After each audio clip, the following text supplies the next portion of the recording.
This is a presentation on statins by Michael Dane, Kate Joss, Papa Kwedru Morgan-Asiedu and Monica Prudencio. This presentation is divided into 4 sections: disease analysis, drug target, lead discovery, and finally, lead optimization. We begin with the disease analysis. So first of all, what are statins? Statins are a drug class that lower cholesterol levels in the body by reducing cholesterol production by the liver.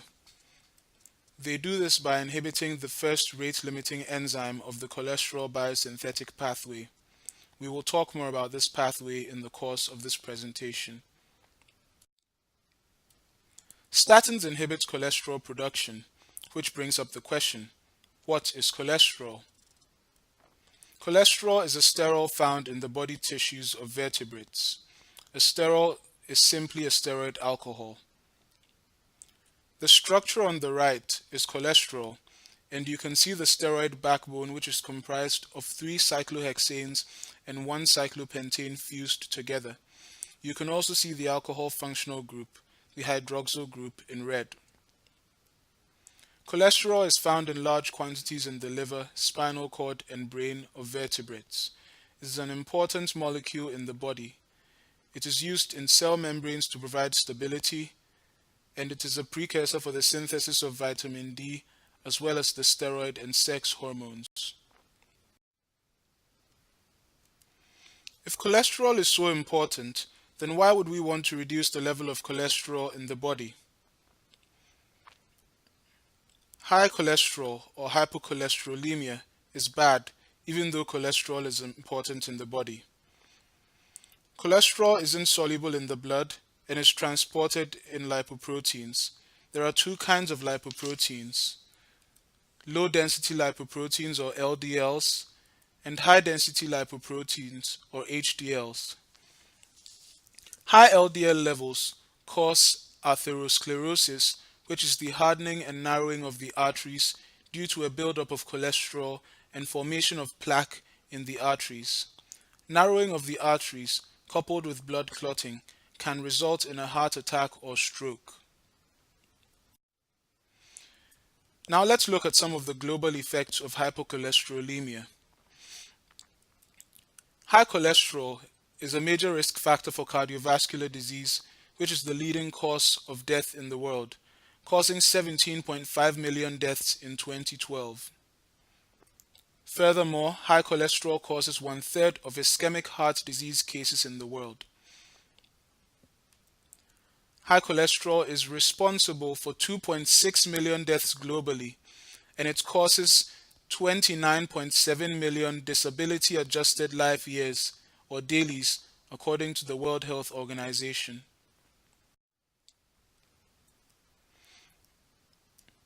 The graph below shows the prevalence of high cholesterol in different WHO regions in the year 2008, where high cholesterol is blood cholesterol greater than or equal to 190 milligrams per deciliters in the blood. The highest prevalences are seen in Europe and the Americas. Both of these have higher levels than the world global prevalence. In Africa and Southeast Asia, we have the lowest prevalences of hypercholesterolemia. A number of medications exist to lower cholesterol levels. These include PCSK9 inhibitors, fibrates, resins, and statins, among others. We will now discuss how statins inhibit the cholesterol biosynthetic pathway.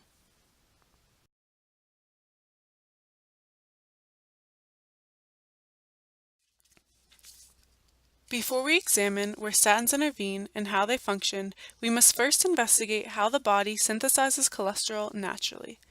Here's a diagram that depicts the biological pathway of cholesterol. Synthesis begins in the cytosol of the liver when 2 molecules of acetyl-CoA interact to eventually form 3-hydroxy-3-methyl-glutarol coenzyme A, or HMG-CoA, which then reacts with the HMG-CoA reductase an enzyme that lies in the membrane of the smooth endoplasmic reticulum. HMG-CoA, using NADPH, catalyzes the reduction of HMG-CoA to mevalonic acid. After leaving the enzyme, mevalonic acid goes through a series of transformations to form other sterile precursors and ultimately cholesterol. In this pathway, we are going to focus on the rate-limiting step, when HMG-CoA reductase converts HMG-CoA to mevalonic acid. In this reaction, the enzyme becomes active when the substrate HMG-CoA binds to the active site and forms mevalonic acid. Statins competitively bind to the active site of HMG-CoA reductase and prevent the production of mevalonic acid, which in turn inhibits endogenous cholesterol production. This is important because most circulating cholesterol comes from internal manufacture rather than diet. So when the liver isn't producing cholesterol, the level in the blood will decrease. To greater understand how a statin competitively binds to the active site of HMG-CoA reductase, we must first recognize and understand the target. Here's an image from the PDP of HMG-CoA reductase complexed with the substrate HMG-CoA. The secondary structures of proteins are color-coded. The alpha helices are colored in pink and the beta sheets in yellow. As seen, HMG-CoA reductase is a tetrameric macromolecule, meaning that it has 4 access points, which are depicted with the white arrows. It is 888 amino acids long. This target contains 2 main domains. Now we're going to focus in on the 2 domains. The first one that we can see in black is the catalytic domain, which is a C-terminal domain that is required for the proper enzymatic activity of the protein, and it's a site where the substrate HMG-CoA or a statin binds. The other domain is an N-terminal sterile sensing domain which binds sterile groups. This is where cholesterol naturally binds to inhibit the activity of the catalytic domain. It is denoted on the slide by membrane domain in the bottom right. Now that we understand the pathway of cholesterol and structure of the drug target, we are going to talk about the process of lead discovery.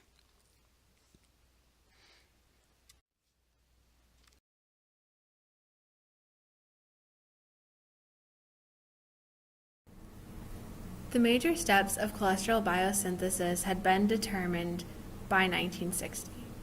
Several years later, in the late 1960s, a team at Sankyo Research Laboratories in Tokyo, Japan, began a project to inhibit this pathway. They targeted HMG-CoA reductase, the catalyst of the rate-limiting step of cholesterol biosynthesis. The researchers chose to limit their potential drug space to fungal metabolites, inspired by the work of Alexander Fleming, who in 1928 had discovered penicillin, an antibiotic, from a fungal metabolite. The first hit that the Sankyo team came across was citrinin.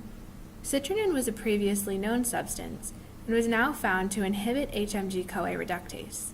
This inhibition was associated with lower cholesterol levels. However, citrinin was also found to be toxic to the kidneys and was therefore abandoned as a lead compound. In spite of this setback, the discovery of citrinin was encouraging to the researchers, as its inhibition of HMG-CoA reductase was seen as a promising sign that it would be possible to find a fungal metabolite that would inhibit the enzyme without the toxic effects of citrinin. Sure enough, by 1972, the Sankyo researchers identified 3 more metabolites from the fungus Penicillium citrinium. All 3 metabolites were found to inhibit cholesterol synthesis and behave as competitive inhibitors both in vitro and in vivo. The most active of these, compactin, is shown at the right of the screen. Compactin was pursued as a lead compound for the inhibition of HMG-CoA reductase. It was found to be structurally similar to HMG-CoA. As you will remember from the overview of the cholesterol biosynthetic pathway, HMG-CoA is the endogenous substrate for HMG-CoA reductase. Compactin, in its acid form, is found to have a very similar structure to the structure of HMG-CoA. This structural similarity is consistent with the behavior of compactin as a competitive inhibitor of HMG-CoA reductase. In the 1970s, Sangyo Research Laboratories shared the data from their hypercholesterolemia drug discovery project with the pharmaceutical company Merck. In 1979, Merck isolated a compactin analog from the bacterium Aspergillus terreus. This analog has a very similar structure to that of compactin, including the HMG-CoA similar region. However, it is a homolog in which a hydrogen on the decalin ring has been replaced by a methyl group. In 1981, two scientists called Brown and Goldstein showed that treatment with this compactin analog reduced LDL, or bad, cholesterol levels in plasma of dogs and humans. In 1987, the Food and Drug Administration approved this compound under the name lovastatin, the first of the statins. Although there are a variety of statins that have been developed, we will focus on the lead optimization of lovastatin, the first statin, as well as atorvastatin and rosuvastatin, the most successful and most widely prescribed statins. So let's start with our first statin, lovastatin, otherwise known as Mevacor. If we look at the structure on our right and at where the arrow is pointing, we will see a six-membered ring with substituents and an oxygen in the ring.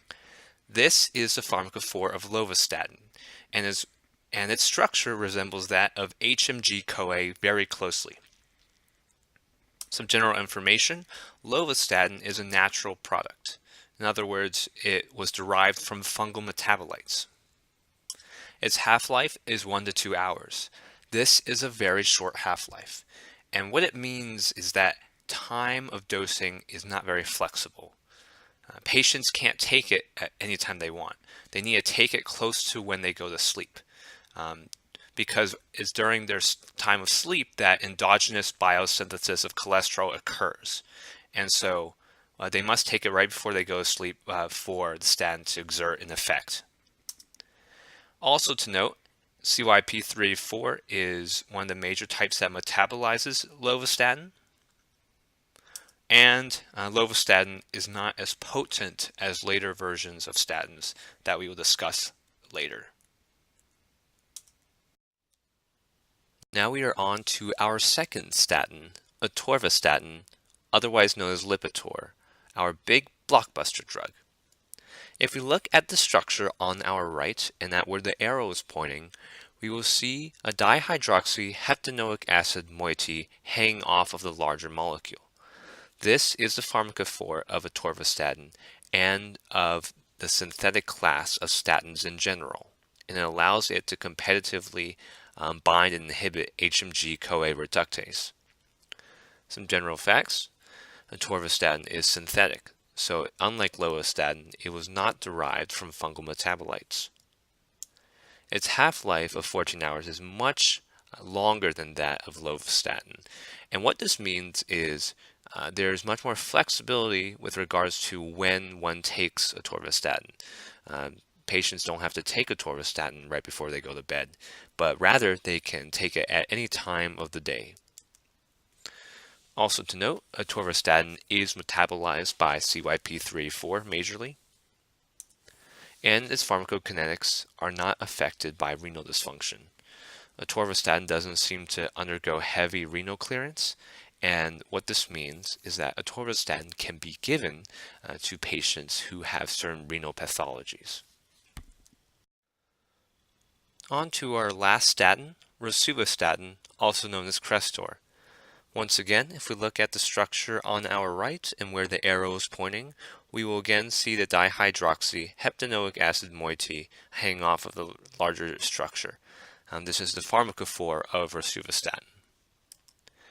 Rosuvastatin, just as atorvastatin, is a synthetic statin and has been seen as more effective than atorvastatin with regards to lowering LDL cholesterol. And this is possibly due to its higher pKa value, an 8.6 versus 7.8 for atorvastatin. It's not a large difference, but it is significant, and it implies that rosuvastatin is a stronger inhibitor. Also, we should take a look at the sulfonyl moiety at the top right corner of this compound. Adding the sulfonyl moiety was an important part of the drug modification process because it made rosuvastatin more polar, and so it lowered the molecule's lipophilicity. As we discussed in the MOOC, lowering the molecule's lipophilicity also decreases its volume of distribution. It means that the drug is more likely to stay in the plasma and not spend time in the peripheral tissues, where it can cause side effects.